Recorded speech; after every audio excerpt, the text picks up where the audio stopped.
Di sini kita akan melakukan praktek coaching dan untuk selanjutnya saya akan melakukan observasi dengan coach terlebih dahulu, yaitu dengan Ibu Enti.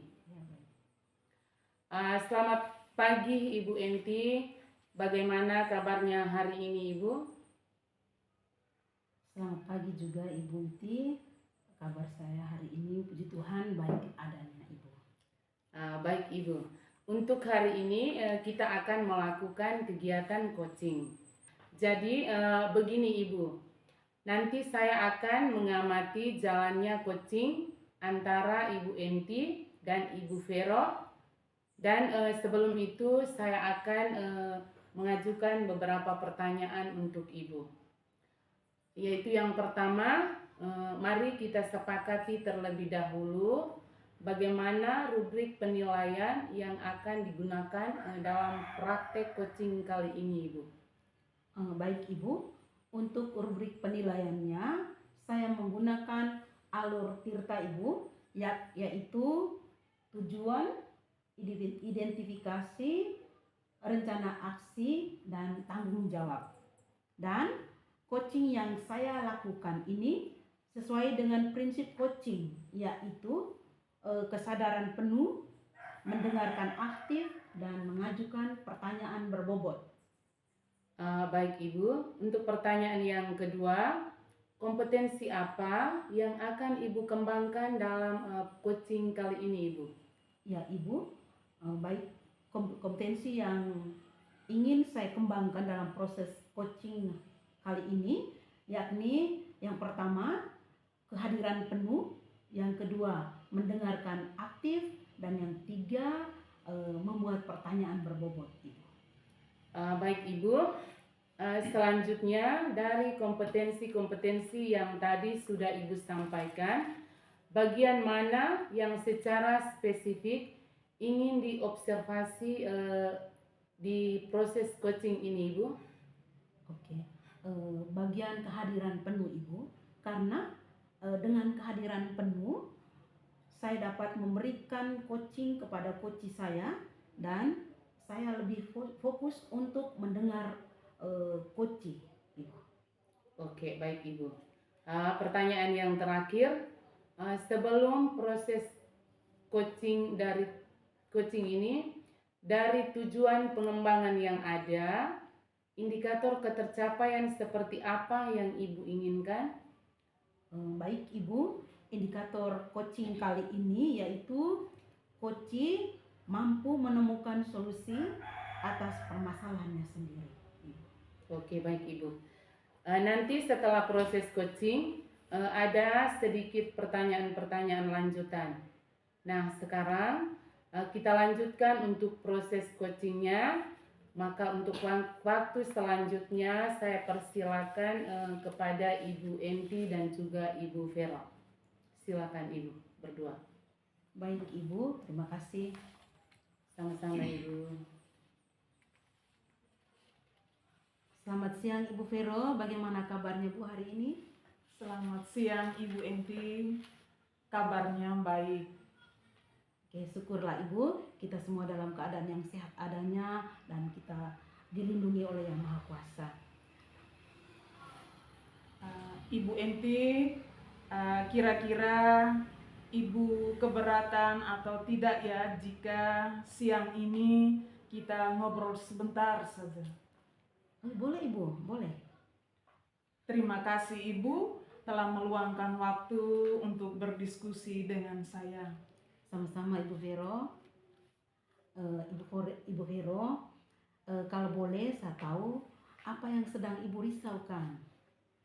Mungkin saya bisa membantu Ibu untuk bisa memecahkan atau kita bisa sharing bersama Ibu. Oke, baik Ibu.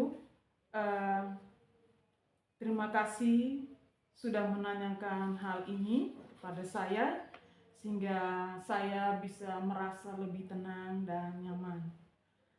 Begini Ibu, saya ada persoalan sedikit di sekolah. Persoalannya seperti ini. Dari hasil temuan saya bahwa ketika jam pelajaran ada murid yang meminta izin ke MCK, tujuannya bukan untuk buang air besar atau buang air kecil, tapi mereka ke MCK, dalam ruangan MCK itu mereka merokok. Dan juga di belakang MCK juga mereka merokok. Bahkan ada teman mereka yang dari kelas lain yang kebetulan juga izin ke MCK, mereka sama-sama merokok di belakang MCK itu. Oh begitu ya Ibu. Ya, Jadi persoalan yang Ibu hadapi bahwa ketika jam pelajaran anak minta izin ke MCK dan di sana mereka merokok ya. iya. Oke, baik Ibu Vero, kalau begitu apa ukuran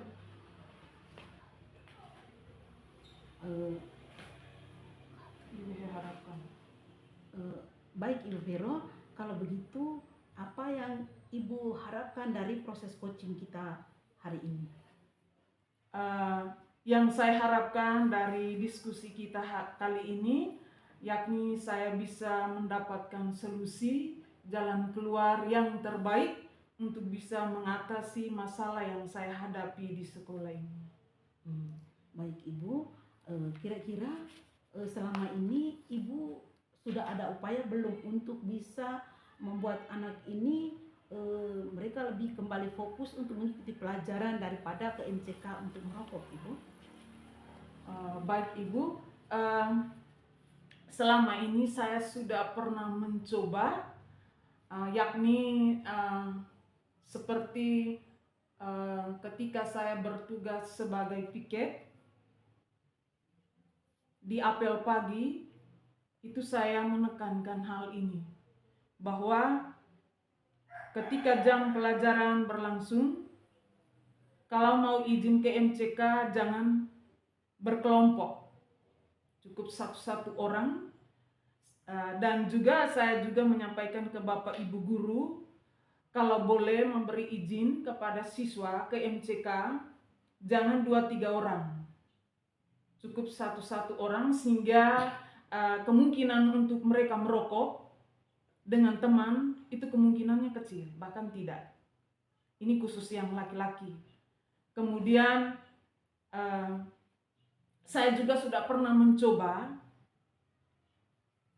di luar jam sekolah, ketika saya lihat anak-anak murid yang laki-laki mereka berkumpul, kalau 3-4 orang berkumpul, itu saya sering mendekati mereka, kemudian saya menyampaikan seperti itu, kamu tidak boleh merokok ya di jam sekolah, tidak boleh bawa rokok dari rumah, kemudian datang merokok di jam atau di lingkungan sekolah.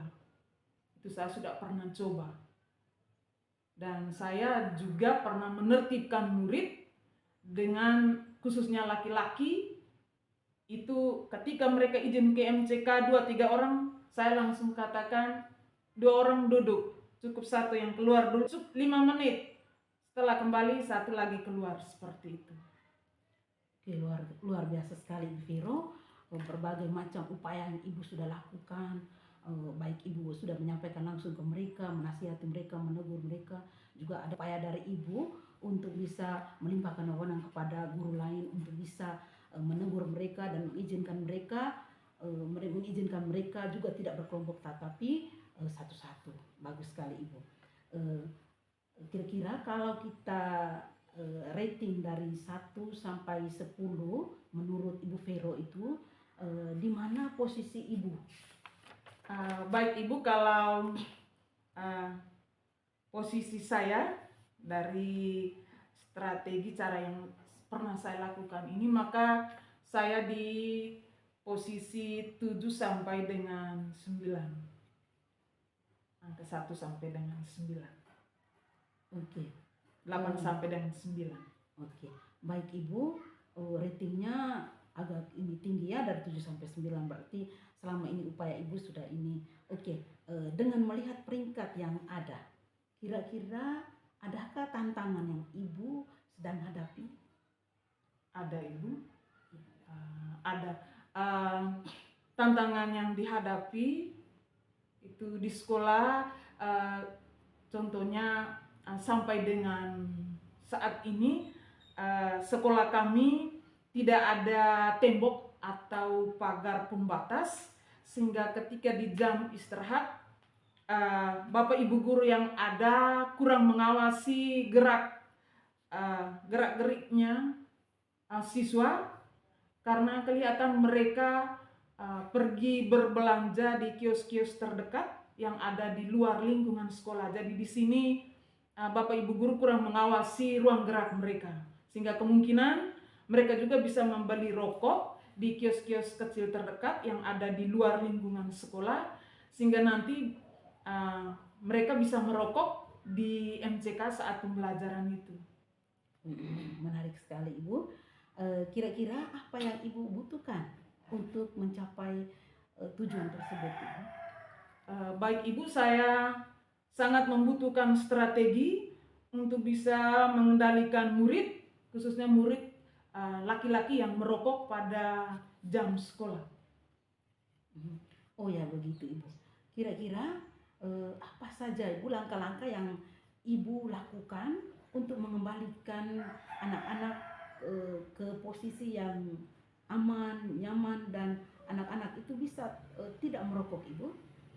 Oke, baik Ibu, langkah-langkah yang bisa saya tempuh agar anak-anak kita, khususnya yang laki-laki, bisa berada di posisi aman, yaitu mereka tidak merokok, yaitu yang pertama, sebagai guru kita pasti menginginkan kita punya murid-murid itu sehat jasmani dan rohani, supaya mereka bisa jadi orang yang cerdas, yang terampil, cerdas. Jadi sebagai guru saya selalu memberikan arahan, saya selalu memberikan pemahaman, pengertian kepada mereka tentang dampak negatif dari merokok bagi kesehatan mereka, kemudian menertibkan mereka dengan cara memberi izin ketika mereka minta izin ke MCK, memberi izinnya dengan tidak berkelompok tapi cukup satu-satu orang. Ya, oke. Sudah. Baik Ibu Vero, mari kita bahas strategi untuk mengembalikan murid yang suka merokok pada jam sekolah. Pertama-tama kita perlu memahami penyebab murid yang suka merokok pada jam sekolah. Apakah karena mereka ingin menarik perhatian, atau apakah itu sudah menjadi suatu kebiasaan murid di sekolah yang tersembunyi?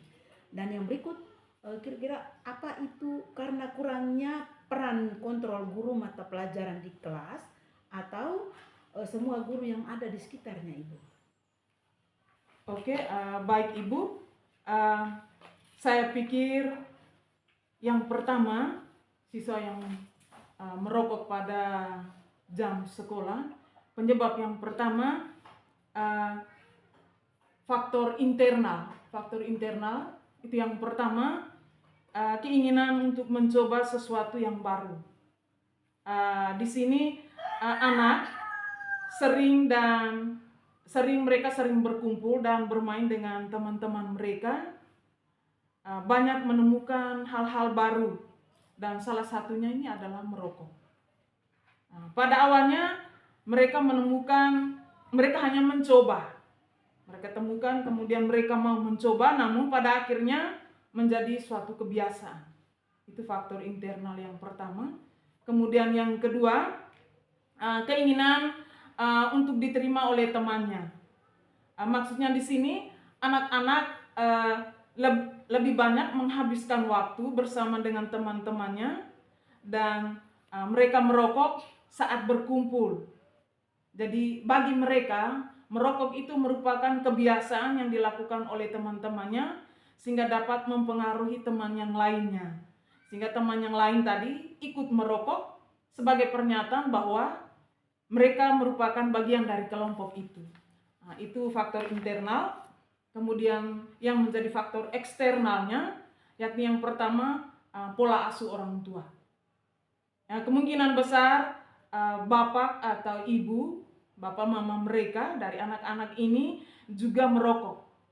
Kadang bukan hanya bapak saja, tapi mama juga ada yang merokok. Sehingga anak menganggap bahwa merokok itu bukan hal yang tidak diperbolehkan. Anak melihat ayah atau ibunya merokok, sehingga anak menjadi tidak takut jika ia juga merokok. Dan anak tidak akan merasa bahwa tidak ada hukuman karena bapak mamanya merokok. Jadi kalau dia merokok juga pasti tidak ada hukuman yang diberikan kepadanya. Kemudian faktor eksternal yang kedua, kurang pengawasan pada lingkungan sekolah. Kurangnya pengawasan di lingkungan sekolah ini juga merupakan faktor yang menyebabkan anak merokok.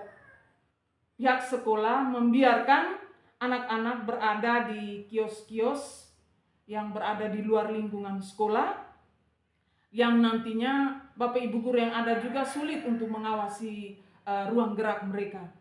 Dan kios-kios kecil yang berada di luar lingkungan sekolah itu banyak juga menjual rokok, sehingga anak-anak juga dengan bebas membeli rokok di kios-kios itu yang tersembunyi, yang tidak diketahui oleh bapak ibu guru piket atau juga bapak ibu guru yang semua yang ada di sekolah.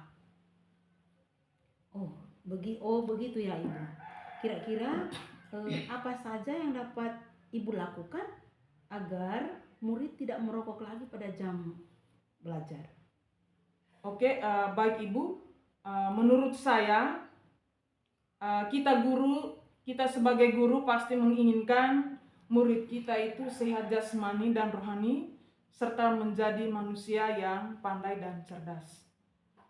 Kita menginginkan murid kita lebih disiplin diri dalam segala hal, khususnya mentaati aturan sekolah, yang mana salah satu poinnya yang berbunyi semua murid tidak diperbolehkan atau tidak diperkenankan merokok pada jam sekolah. Oleh karena itu, kita sebagai guru harus meningkatkan fungsi kontrol kita dalam menertibkan murid sesuai dengan aturan sekolah. Kemudian perlu adanya kerjasama antara guru bimbingan dan konseling BPBK di sekolah, kemudian wali kelas, orang tua wali, dan juga pimpinan sekolah. Guru BPBK memberikan bimbingan individu yang intensif, jadi sungguh-sungguh melakukan usaha untuk mendapatkan hasil yang maksimal, serta dia memberikan pemahaman tentang perilaku baik secara klasikal, kelas, kelompok maupun individual, agar murid-murid bisa terhindar dari masalah perilaku merokok. Dan juga perhatian yang intensif dalam bimbingan dan memberikan dan memperhatikan perkembangan pendidikan murid. Guru BPBK dapat memberikan bimbingan individu yang intensif sehingga anak-anak ini bisa menyadari dampak negatif dari merokok bagi mereka punya diri sendiri, kesehatan diri, dan juga bisa terhindar dari masalah merokok ini. Wah, Ibu Vero, saya juga sependapat dengan Ibu Vero. Luar biasa sekali. Dari beberapa itu saya petik bahwa perlu adanya kerjasama antara guru BK dengan bimbingan dan aturan di sekolah yang lebih dipertegas lagi ya Ibu. Betul kan? Iya, betul. Oke. Lalu menurut pendapat Ibu Vero, apa saja yang Ibu bisa sendiri lakukan yang dapat membuat murid-murid Ibu tidak merokok lagi pada jam sekolah Ibu? Oke, baik Ibu. Saya secara pribadi akan memanggil murid yang mengalami kasus merokok ini dan menanyakan apa yang menyebabkan mereka merokok pada jam sekolah, dan memberikan perhatian, pemahaman, dan bimbingan individu yang intensif tentang perilaku yang baik secara klasikal maupun individual agar siswa dapat terhindar dari masalah perilaku merokok. Ya, betul sekali Ibu Vero. Saya juga sependapat dengan apa yang Ibu Vero lakukan, saya yakin sekali bahwa Ibu Vero bisa menggunakan berbagai macam cara atau strategi dan membuat murid-murid itu tidak merokok lagi pada jam sekolah. Jadi sekarang Ibu Vero, apa rencana yang ingin Ibu Vero capai ke depannya? Oke, baik Ibu, rencana saya untuk mencapai tujuan ini yakni yang pertama, pada saat saya bertugas sebagai piket di saat apel pagi, saya bersama semua guru dan juga murid, saya akan menekankan hal tentang aturan sekolah, yakni salah satu poin yang berbunyi semua murid tidak diperkenankan atau diperbolehkan merokok pada jam sekolah. Yang kedua, saya akan mencari waktu khusus di luar jam pelajaran untuk memberikan pengertian, pemahaman, dan bimbingan individu secara intensif tentang perilaku yang baik secara klasikal maupun secara individual agar siswa dapat terhindar dari masalah perilaku merokok. Yang ketiga, saya akan meminta murid untuk mencari informasi secara mandiri dari tulisan-tulisan ilmiah yang ada di internet, video YouTube tentang dampak negatif dari merokok pada usia dini. Bagus sekali Ibu. Menurut Ibu, siapa saja yang bisa membantu Ibu Vero untuk melakukan rencana Ibu ini? Baik Ibu, menurut saya yang bisa membantu saya untuk melakukan rencana ini adalah teman-teman guru yang ada di sekolah, guru BPBK, dan tak lupa pula saya juga membangun komunikasi bekerja sama dengan orang tua wali murid dan juga pimpinan sekolah. Iya, luar biasa Ibu Vero. Kira-kira berapa lama waktu yang Ibu butuhkan untuk melakukannya? Sepertinya tidak membutuhkan waktu yang lama Ibu. Hanya proses pencapaiannya itu memang membutuhkan waktu yang cukup lama. Oke. Kapan Ibu Vero mulai melakukan rencana ini? Secepatnya Ibu, saya akan melakukan rencana ini, menertibkan murid-murid agar mereka tidak lagi merokok di jam sekolah. Iya. Apa ukuran keberhasilan rencana aksi Ibu Vero ini? Baik Ibu, yang menjadi ukuran keberhasilan rencana saya ini yakni semua murid, khususnya yang laki-laki, tidak lagi merokok pada jam pembelajaran berlangsung dan juga pada jam sekolah. Bagus sekali Ibu. Ibu Vero, rencananya mudah-mudahan berhasil Ibu. Ya. Nah, sekarang kalau kita boleh tahu, kira-kira apa komitmen Ibu Vero terhadap rencana yang Ibu lakukan ini? Oke, baik Ibu. Saya berkomitmen untuk selalu membimbing, menuntun, mengarahkan dan mengingatkan murid-murid untuk tidak boleh merokok pada jam sekolah, dan saya akan selalu mengarahkan dan memberikan pemahaman kepada murid tentang pentingnya menjaga kesehatan dengan tidak merokok dan memberikan pengertian dan pemahaman tentang dampak negatif dari merokok dan pentingnya disiplin diri dalam segala hal, khususnya di sekolah. Wah, bagus sekali Ibu Vero. Saya sangat mendukung. Mudah-mudahan semuanya berjalan dengan lancar dan sesuai dengan harapan sesuai harapan Ibu. Terima kasih Ibu atas waktunya, sudah berdiskusi, sudah sharing dengan saya. Mudah-mudahan kita sebagai guru bisa menjadi guru yang selalu dirindukan oleh murid-murid kita, bisa menciptakan suasana pembelajaran yang menyenangkan baik bagi murid maupun kita sebagai guru. Terima kasih Ibu, selamat siang. Sama-sama Ibu Vero, sampai jumpa. Baik, Ibu Enti dan juga Ibu Vero.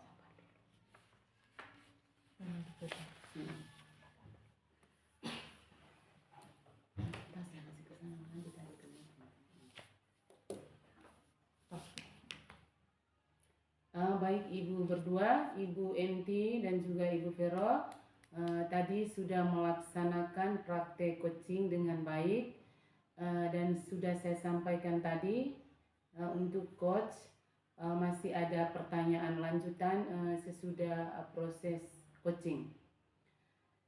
Ibu Enti, saat coaching tadi apa yang Ibu lakukan yang menjadi indikator ketercapaian pengembangan yang dilakukan dalam proses coaching tadi, Ibu? Baik Ibu, yang sudah saya lakukan adalah kehadiran penuh. Kemudian saya juga mendengarkan secara aktif. Saya juga memberikan pertanyaan yang berbobot sesuai dengan alur Tirta, yakni tujuan, identifikasi, rencana aksi, dan tanggung jawab.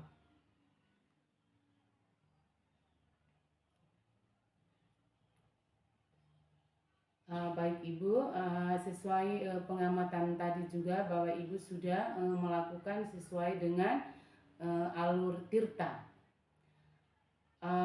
yakni sudah ada tujuan yang ditanyakan, kemudian ada identifikasi untuk menggali permasalahan dari koci, kemudian ada rencana untuk koci, dan juga tanggung jawab yang dilakukan oleh koci. Dan proses coaching tadi juga sudah sesuai dengan kompetensi yang mau Ibu kembangkan. Prinsip coachingnya juga sudah nampak baik dalam proses coaching yang Ibu lakukan tadi. Kemudian pertanyaan yang berikut, dalam melakukan proses coaching tadi, kompetensi apa lagi yang mau Ibu kembangkan? Baik Ibu, kompetensi yang ingin saya kembangkan adalah kompetensi dalam membuat pertanyaan berbobot Ibu. Tujuannya agar saya dapat menggali kompetensi coach, sehingga nantinya coach dapat menemukan solusi sendiri dan coach dapat menemui solusi sendiri atas permasalahannya Ibu. Oke, baik Ibu. Jadi kompetensi yang Ibu kembangkan adalah membuat pertanyaan berbobot, ya. Ibu biar bisa menggali kompetensi yang ada pada coach, sehingga coach dapat menemukan solusi dari permasalahan yang dia hadapi. Baik Ibu, puji Tuhan praktek coaching hari ini bisa berjalan dengan baik dan lancar, dan dengan praktek coaching hari ini semoga kedepannya Ibu dan kita semua bisa menerapkan lebih baik lagi terkait praktek coaching ini di lembaga pendidikan kita masing-masing. Baik Ibu, terima kasih. Selamat siang, sampai jumpa. Iya, baik Ibu. Terima kasih siang. juga. Selamat siang.